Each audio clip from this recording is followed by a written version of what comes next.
कहाँ से पढ़ाएंगे, कहाँ से लिखाएंगे महंगाई के दौर में? भाई बचोगे तब खाओगे, बचोगे नहीं तो कहाँ से खाओगे? जब बचोगे नहीं तो कहाँ से खाओगे? बच गए हो इसलिए अपनी बात कर रहे हो। 2014 में मैडम ये पता चला था कि कोरोना आएगा। 2014 में ये पता था कोरोना कल आएगा। आदमी जान बचा रहा था, जब बचाई है मोदी जी ने, जो जनता बची है। अब क्या करें?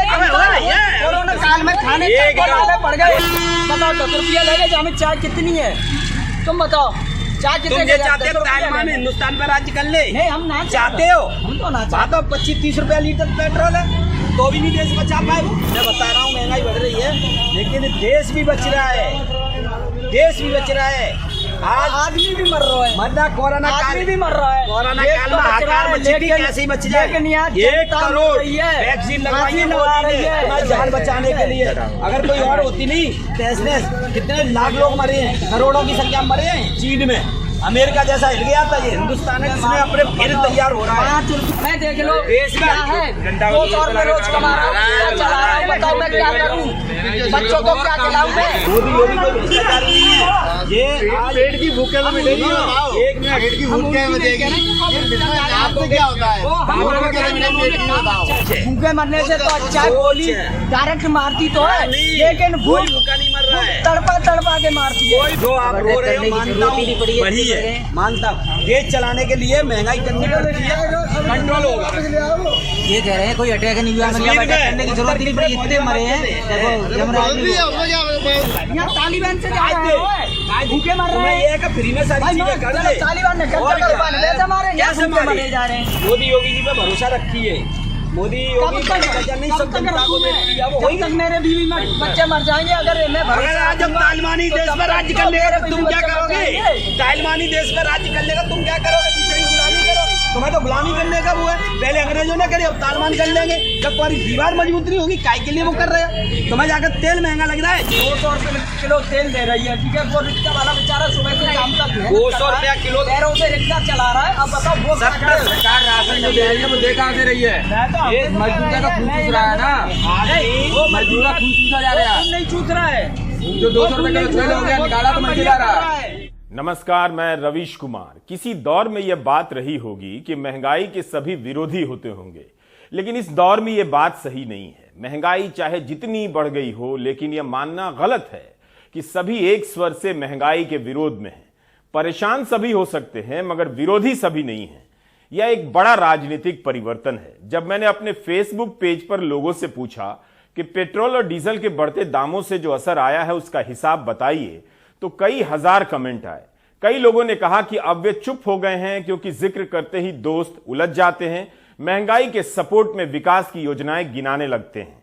इस तरह के तर्क देते हैं कि 7 लाख की कार खरीद ली, 100 रुपए का पेट्रोल नहीं खरीद सकते। दोस्त गाली भी देने लगते हैं। कई लोगों ने निजी तौर पर मैसेज किया कि महंगाई से बड़ी तकलीफ है, लेकिन उससे भी बड़ी तकलीफ है इसे लेकर ना कह पाने की। जिक्र करते ही दोस्त, सहकर्मी और रिश्तेदार टूट पड़ते हैं कि मोदी विरोधी हो रहे हो, जैसे दूसरी सरकार आएगी तो दाम क्या कम कर देगी। 2 लोग महंगाई को लेकर चुप है, एक जो महंगाई से परेशान है और दूसरा जिनसे उम्मीद है कि टैक्स घटाकर महंगाई कम करेंगे, यानी प्रधानमंत्री। 10 महीने से जनता पेट्रोल, डीजल, सरसों तेल, रसोई गैस, सीमेंट, न जाने कितनी चीजों के बढ़े हुए दाम को लेकर त्राही त्राही कर रही है, लेकिन प्रधानमंत्री ने एक शब्द नहीं कहा। मगर उनकी इस चुप्पी की भरपाई लाखों समर्थकों ने जरूर कर दी है। ये समर्थक महंगाई की बात करने वालों को चुप करा देते हैं। उनके तर्क भले ही व्हाट्सएप यूनिवर्सिटी से लिए गए हों, लेकिन महंगाई का जिक्र करते ही ये टूट पड़ते हैं। इन समर्थकों को आप मोदी के समर्थक कह सकते हैं, लेकिन इनका एक और नया नाम है, महंगाई के समर्थक। भारत की राजनीति में जनता के बीच से महंगाई के ऐसे प्रखर समर्थक कभी नहीं देखे गए। आप खुद से एक सवाल कीजिए, क्या आप खुलकर लोगों के बीच कह पा रहे हैं कि इस महंगाई ने आपको बर्बाद कर दिया है? कहने के पहले क्या आप इसका ध्यान रखते हैं कि आसपास कोई महंगाई का सपोर्टर तो नहीं है? क्या आप ट्रेन में चलते हुए, बस में चलते हुए लोगों को महंगाई पर बात करते हुए सुन रहे हैं, या आप कर पा रहे हैं, या महंगाई के सपोर्टर के ख्याल से चुप हो जाते हैं? कई लोगों ने हमसे यह बात कही है कि वे कहें तो किससे कहें, बोलने पर महंगाई के सपोर्टर आ जाते हैं। सरकार के पक्ष में लोग दलील देते हैं कि फ्री वैक्सीनेशन हो गया है और बहुत सारी जो गवर्नमेंट की सुविधाएं उसको गिनाते हैं और ये भी बोलते रहते हैं कि भाई पेट्रोल महंगा हो गया तो क्या हुआ, बाकी सब चीज़ें तो सही हो ही रही हैं। तो ज़्यादातर लोग डिफेंड करने के लिए आ जाते हैं इसमें। जब भी ऐसी कोई बात होती है तो जो उनकी दलीलें होती हैं वो यही होती हैं, विकास हो रहा है, वैक्सीनेशन लग रहे हैं, सारी चीज़ें हो रही हैं, इसके लिए पैसा चाहिए, पैसा कहाँ से आएगा। तो उनकी दलीलें यही होती हैं कि विकास के नाम पर महंगाई बढ़ रही है। लेकिन समस्या ये है कि विकास के नाम पर अगर महंगाई बढ़ रही है तो उसकी भरपाई किस हद तक कोई दूसरा करे। ऐसा ना हो कि फिर उसकी महंगाई, उसकी भरपाई दूसरे को करनी पड़े, ये हालत ना आए। बाकी समय खराब हो तो सबको थोड़ा बहुत उसमें अपना कंट्रीब्यूशन करना चाहिए, लेकिन इतना ना हो कि फिर वो किसी और लायक ना रहे। सबसे बड़ी बात है कि जब कांग्रेस सरकार थी तो यही बीजेपी वाले प्रतिदिन पी चिदम्बरम को कालिक पोतते थे और इनका पुतला फूंकते थे। आज बीजेपी वालों की महंगाई नहीं दिखाई दे रही है। प्रतिदिन 35 पैसे 25 पैसे पेट्रोल डीजल के दाम बढ़ रहे हैं, हर महीने गैस के दाम बढ़ रहे हैं। उसके अलावा ये जब इनसे पूछा जाता है कि महंगाई क्यों बढ़ रही है तो ये बता रहे हैं कि विकास हो रहा है, कोविड शील्ड लग रहा है, लोगों की सुरक्षा बढ़ाई जा रही है। लेकिन उनको महंगाई के बारे में कभी नहीं बताते कि महंगाई बढ़ रही है। महंगाई से आम जनता, जो कि भारत में 70 से 75 जनता गरीब है, वो महंगाई के इस महामारी में वो क्या तंग आ चुकी है और शहर में देखा जा रहा है कि दिवाली फीकी पड़ रही है। 2010 में आई फिल्म पीपली लाइव का गाना महंगाई डायन खाए जात है हर राजनीतिक रैलियों में बजने लगा था।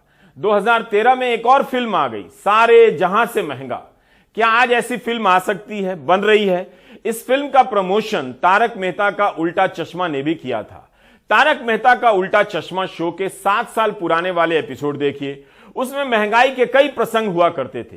सोडा की दुकान पर जमा हुए किरदार महंगाई की ही बातें करते थे। सब्जी के ठेले पर महिलाएं जो किरदार थीं, सब्जी के बढ़ते दामों पर कमेंट किया करती थीं।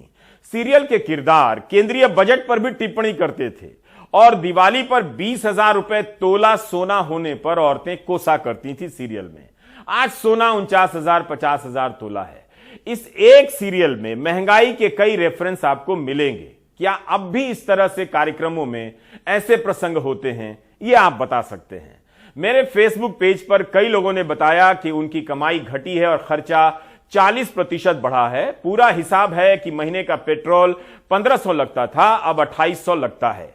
आम जनता कुछ बोलती नहीं है, अगर बोलते हैं तो लोग गलत शब्दों का इस्तेमाल शुरू कर देते हैं। बाड़मेर के दामाराम ने लिखा है कि पिछले साल खेती में 520 लीटर डीजल चला, जिसकी कीमत 41,600 रुपए लगी।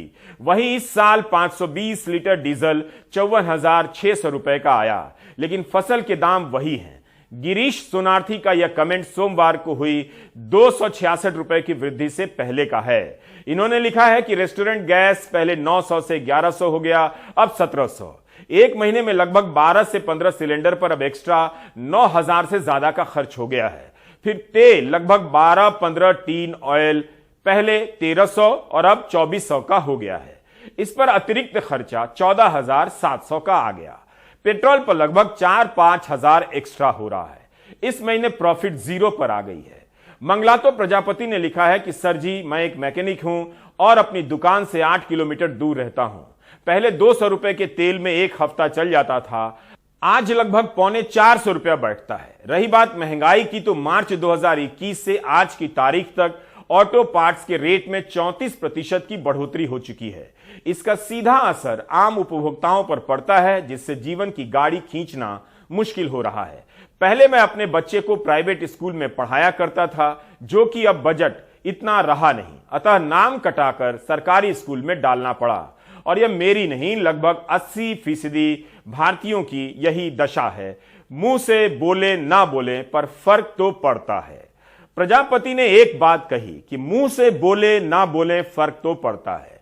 हमारा जोर इसी पर है कि जब परेशान है तो मुंह से क्यों नहीं बोल पा रहे हैं। कई लोगों ने सचेत रूप से कोई राजनीतिक कमेंट नहीं किया है।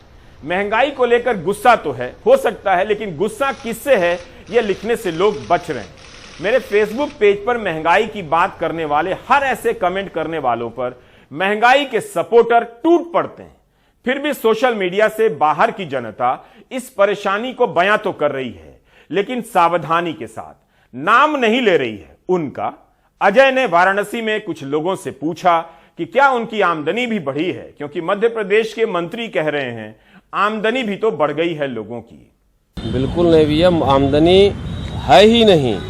पिछले 2-3 वर्षों के अपेक्षा हम लोग 40 से 50% नीचे में काम कर रहे हैं। कोई काम नहीं है, कोई आमदनी नहीं है, महंगाई अपने चरम पे है। ये हाँ, मध्यम वर्गों के लिए तो बहुत ही समस्या का समय है कि आमदनी पे करके हम लोगों का मजाक उड़ा रहे हैं कि आमदनी बढ़ी है। हम लोग ट्रैवल ट्रेड से जुड़े हुए हैं, आमदनी 0 के बराबर है। जो हम तो अभी कैसे खर्चा चल रहा है? ट्रैवल से हैं? बिल्कुल, किसी तरीके से अगर पिताजी की पेंशन न हो तो हम लोगों का खर्चा चलना एकदम से दुभर हो गया है। उनकी पेंशन से ही खर्चा चल रहा है। मेरी आमदनी 0 ही हो गई। आज का दशा ये है कि हम लोग अपने बिजनेस से कोई घर का राशन वासन नहीं कर पाते हैं। हमारे स्टाफ की सैलरी सही से नहीं दे पाते हैं। हमें तो बाज़ार में कुछ ऐसे लोग हैं जो पैसा देते हैं ब्याज पे, तो उससे दे के तो हम लोग अपनी गाड़ियों में कुछ आगे पीछे कर रहे हैं कि कल का दिन अच्छा होगा। एक ही सरकार से उम्मीद थी, जो उम्मीद थी वो उम्मीद पिछले सरकार से ज़्यादा ही टूटता जा रहा है। और हमें उम्मीद नहीं लगता है कि अब कोई हमारे लिए कुछ सोचने वाला कोई सरकार है जो मध्यम वर्ग के बारे में सोचे। मंत्रियों नेताओं की बढ़ी होगी भाई, हम लोगों की तो कुछ नहीं बढ़ी है। हम लोग तो निहंग के निहंग हैं। जो प्रचंड मत और समर्थन दिया गया उसकी कीमत चुका रहे हैं, जो वसूली जा रही है हम लोगों से। कहीं कुछ नहीं पड़ा, कुछ नहीं। और कुछ मतलब ये भी नहीं कि कोई रोज पेट्रोल भराने में प्राण निकलता, क्या स्थिति होती है? खाली पेट्रोल को ही क्यों लेते हैं? खाने की चीजें, कोई चीज सस्ती हो तो आप बताइए मुझे। सब महंगी है, सब महंगी। सरसों का तेल 200 रुपये से ज़्यादा हो गया, रिफाइंड हो गया, सब्जियां दुगनी तिगने दामों पर मिल रही हैं। नंगा आदमी खाएगा क्या और निचोड़ेगा क्या? बहुत बुरी स्थिति, बहुत बुरी स्थिति है। महंगाई के कारण लोग प्राइवेट स्कूलों से बच्चों के नाम कटाकर सरकारी स्कूल में डाल रहे हैं। फीस ना दे पाने के कारण ऐसा करना पड़े, यह कितना अपमानजनक है। महंगाई के कारण छोटे बच्चों को अपने पुराने दोस्तों से बिछड़ना पड़ रहा है। महंगाई ने उनका स्कूल ही बदलवा दिया। डीजल के कारण किसानों की बुवाई 10 से 15 हजार महंगी हो गई। दाम तो मिलने से रहे, आने वाले समय में भयंकर घाटा उनका इंतजार कर रहा है। महंगाई के असर को हमेशा राजनीतिक समर्थन के घटने बढ़ने से नहीं देखा जाना चाहिए। देखना चाहिए कि लोग इस वक्त किन अनुभवों से गुजर रहे हैं। एक दिन में व्यावसायिक सिलेंडर 266 रुपया महंगा हो गया। लाखों छोटे दुकानदारों पर दबाव है कि दाम बढ़ाएंगे तो कस्टमर चले जाएंगे, नहीं बढ़ाएंगे तो वही चले जाएंगे। लोग खुद को असहाय बता रहे हैं, अपील कर रहे हैं, लेकिन आक्रोश जाहिर करने से बच रहे हैं। सर बहुत हम लोग तो बीजेपी के कट्टर सपोर्टर हैं। कोई कुछ बोल देता था तो बहुत ज़्यादा लगता था। खासकर माननीय मोदी जी से मेरा ये कहना है कि मतलब हम लोगों के मन को चेंज होने से प्लीज़ रिक्वेस्ट है हाथ जोड़ के कि हमारे मन चेंज हो। हमारे पूरे परिवार को इस समय इतनी ठीक है, कोरोना में आपने बहुत कुछ किया, लेकिन हम लोग जिंदा रहें उसके लिए कमाना ज़रूरी है। चीज़ें जो तेल बढ़ रहा है, गैस बढ़ रही है, पेट्रोल बढ़ रहा है, इसके बिना तो हो ही नहीं सकता, काम ही नहीं हो सकता। की महंगाई की वजह से हम लोग कुछ नहीं कर पा रहे हैं। समझ में नहीं आ रहा करे तो करे क्या, कस्टमर को कैसे दें, कैसे क्या करें। कस्टमर कहता है हमको सस्ता चाहिए, हमको महंगा मिलता है हर एक चीज़, तो हम करें क्या इसके लिए बताइए। सरकार के सामने असहाय बताने वाले अपील की मुद्रा में खड़े ये लोग चाहते हैं कि आक्रोश का प्रदर्शन विपक्ष करे। एक तरह से आक्रोश की आउटसोर्सिंग करना चाहते हैं। महंगाई को लेकर अलग अलग विपक्षी दलों ने कई प्रदर्शन भी किए, तब भी लोगों का मानना है कि विपक्ष ने कुछ नहीं किया है। अगर विपक्ष कुछ नहीं करेगा तो क्या सरकार पेट्रोल के दाम 118 रुपए लीटर कर देगी? भोपाल वाले तो कम से कम जवाब दे दें। पेट्रोलियम मंत्री कई बार कह चुके हैं कि पेट्रोल और डीजल पर से टैक्स कम नहीं हो सकता क्योंकि मुफ्त टीका दिया जा रहा है। मंत्री जी यह नहीं बताते कि टीके का बजट क्या है, पेट्रोल और डीजल से कितना टैक्स वसूला गया है और उसका कितना हिस्सा टीके पर खर्च हुआ है। सरकार तो यह भी नहीं बताती कि कितने लोगों ने पैसे देकर टीके लगवाए हैं और इसकी कुल राशि क्या है। मंत्री जी का यह बयान जॉर्ज ऑरवेल के उपन्यास 1984 के एक प्रसंग से मिलता है। इस उपन्यास की एक पंक्ति का जिक्र सुप्रीम कोर्ट ने अपने फैसले में भी किया। 1984 उपन्यास में ओशिनिया के नागरिकों को टेलीस्क्रीन के जरिए सूचना दी जाती है। भारत में आप टेलीस्क्रीन को गोदी मीडिया और व्हाट्सएप यूनिवर्सिटी में चल रहे तमाम संदेशों को कह सकते हैं। जॉर्ज ऑरवेल लिख रहे हैं और आपको सुनकर लगेगा कि अरे ये तो 70 साल में कुछ नहीं हुआ वाला लॉजिक है, कहीं यहीं से तो नहीं लिया गया है, क्या पता। तो जॉर्ज ऑरवेल लिख रहे हैं, दिन रात टेलीस्क्रीन से आपके कानों से इसी तरह के आंकड़े टकरा रहे हैं कि 50 साल पहले की तुलना में आज लोगों को अधिक भोजन मिल रहा है, अधिक कपड़े दिए गए हैं, अच्छा घर दिया गया है, मनोरंजन के अच्छे साधन दिए गए हैं, लोगों की उम्र लंबी हो रही है, कम घंटों के लिए काम कर रहे हैं, स्वस्थ हैं, मजबूत हैं, खुश हैं और ज्यादा बुद्धिमान हैं, बेहतर तरीके से शिक्षित हैं। इसमें एक भी शब्द न साबित किया जा सकता है, न खारिज किया जा सकता है।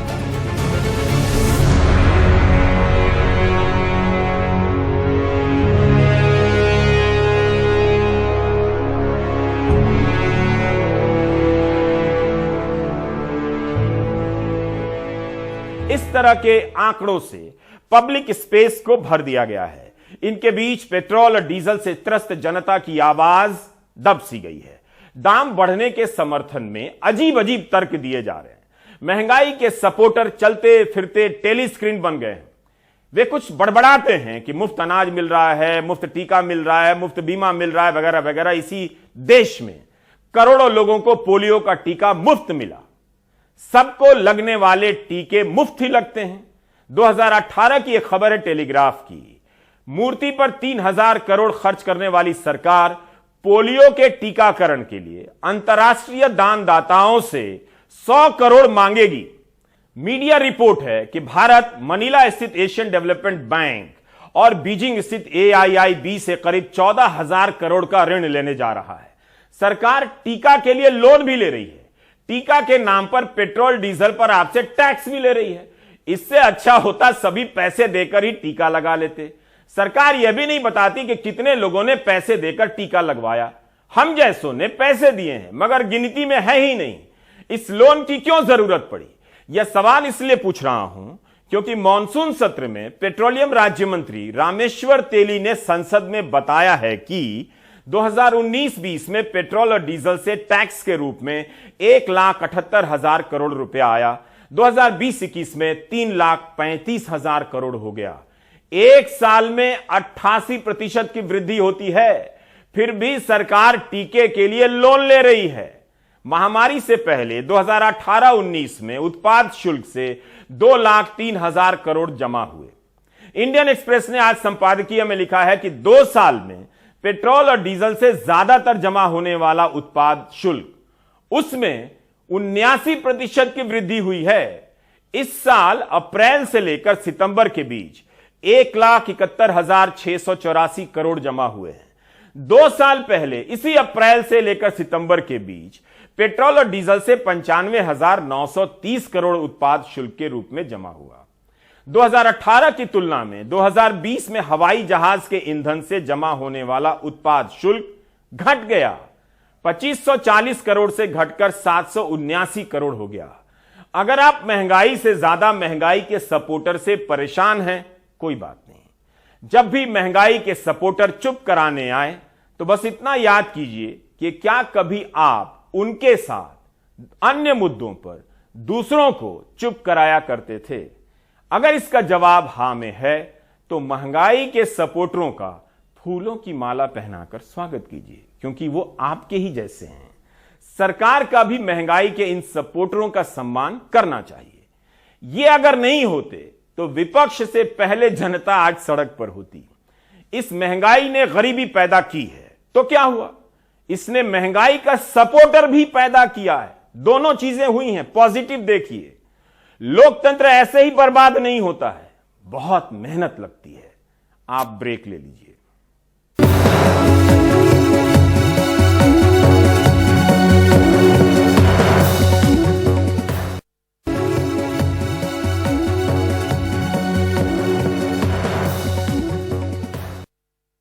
डीजल के दाम से खेती की लागत भागत भागत हो रही है।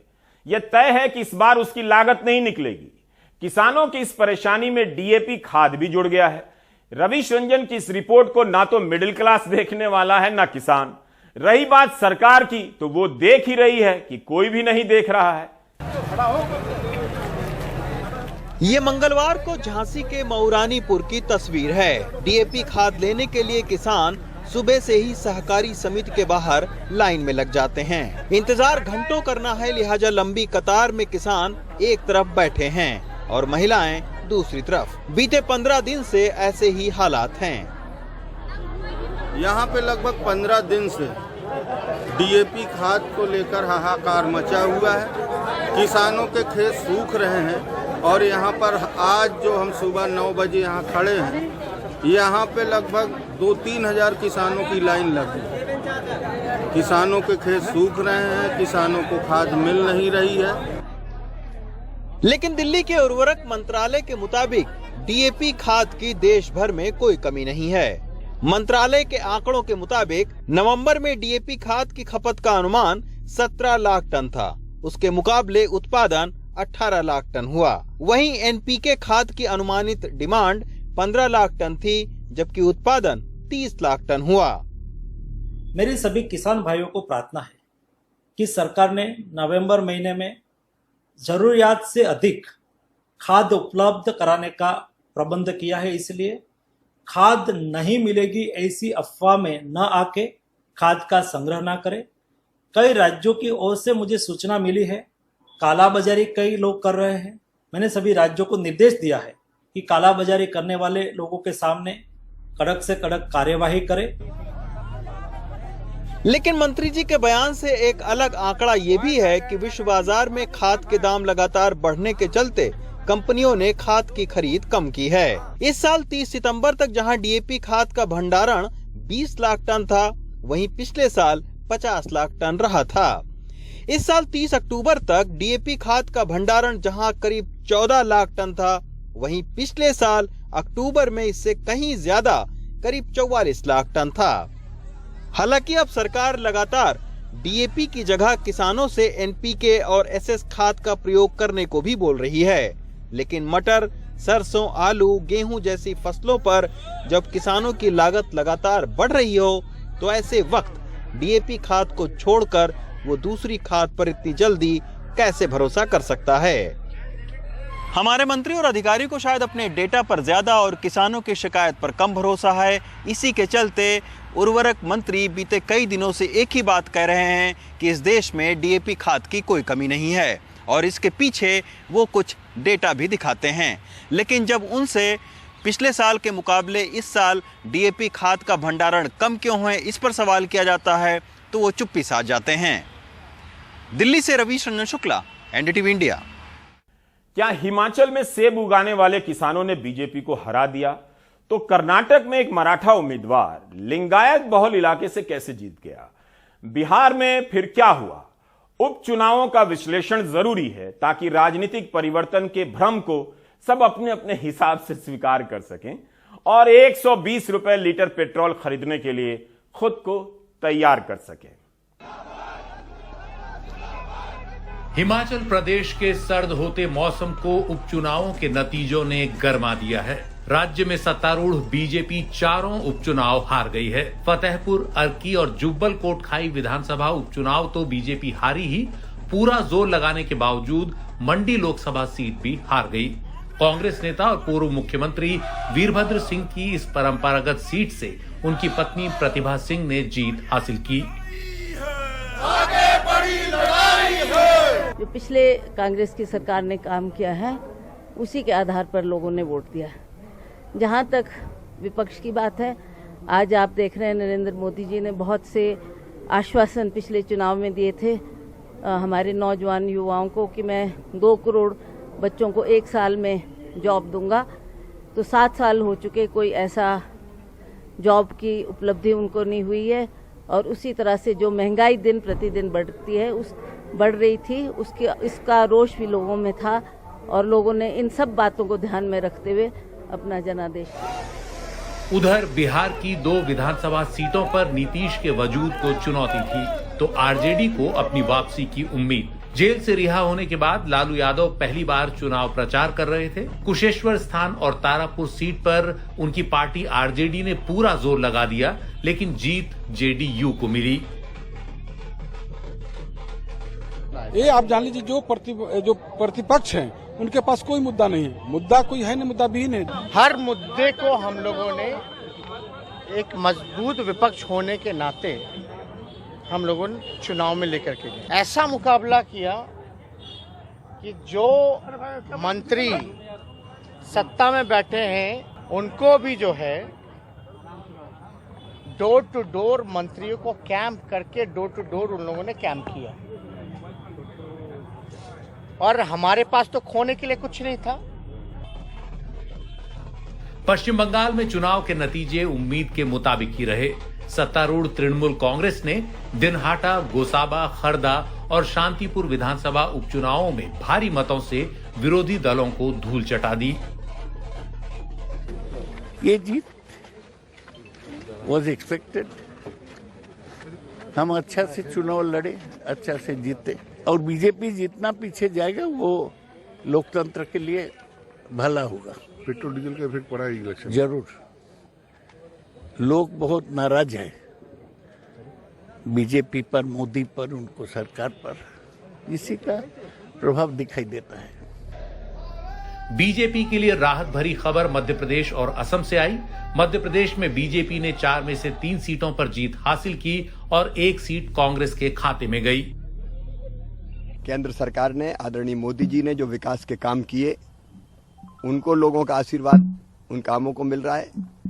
हमने भी प्रदेश में भारतीय जनता पार्टी की सरकार ने विकास और जन कल्याणकारी योजनाएं जो लागू की है आम जन के लिए, समाज के हर वर्ग के लिए, तो जनता का प्यार और आशीर्वाद मिल रहा है।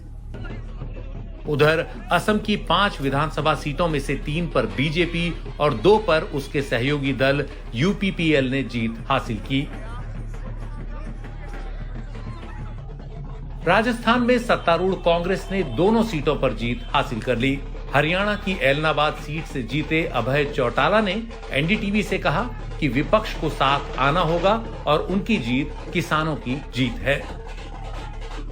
अगर इनके साथ लड़ना है तो पूरे विपक्ष को इकट्ठा होना पड़ेगा। 5 राज्यों में होने वाले विधानसभा चुनावों से 4 महीने पहले इन उपचुनावों के नतीजों से साफ है कि विपक्ष की चुनौती कम नहीं हुई है। Bureau report, NDTV India. आप सभी को धनतेरस और दीपावली की शुभकामनाएं। आप देख रहे थे प्राइम टाइम। नमस्कार।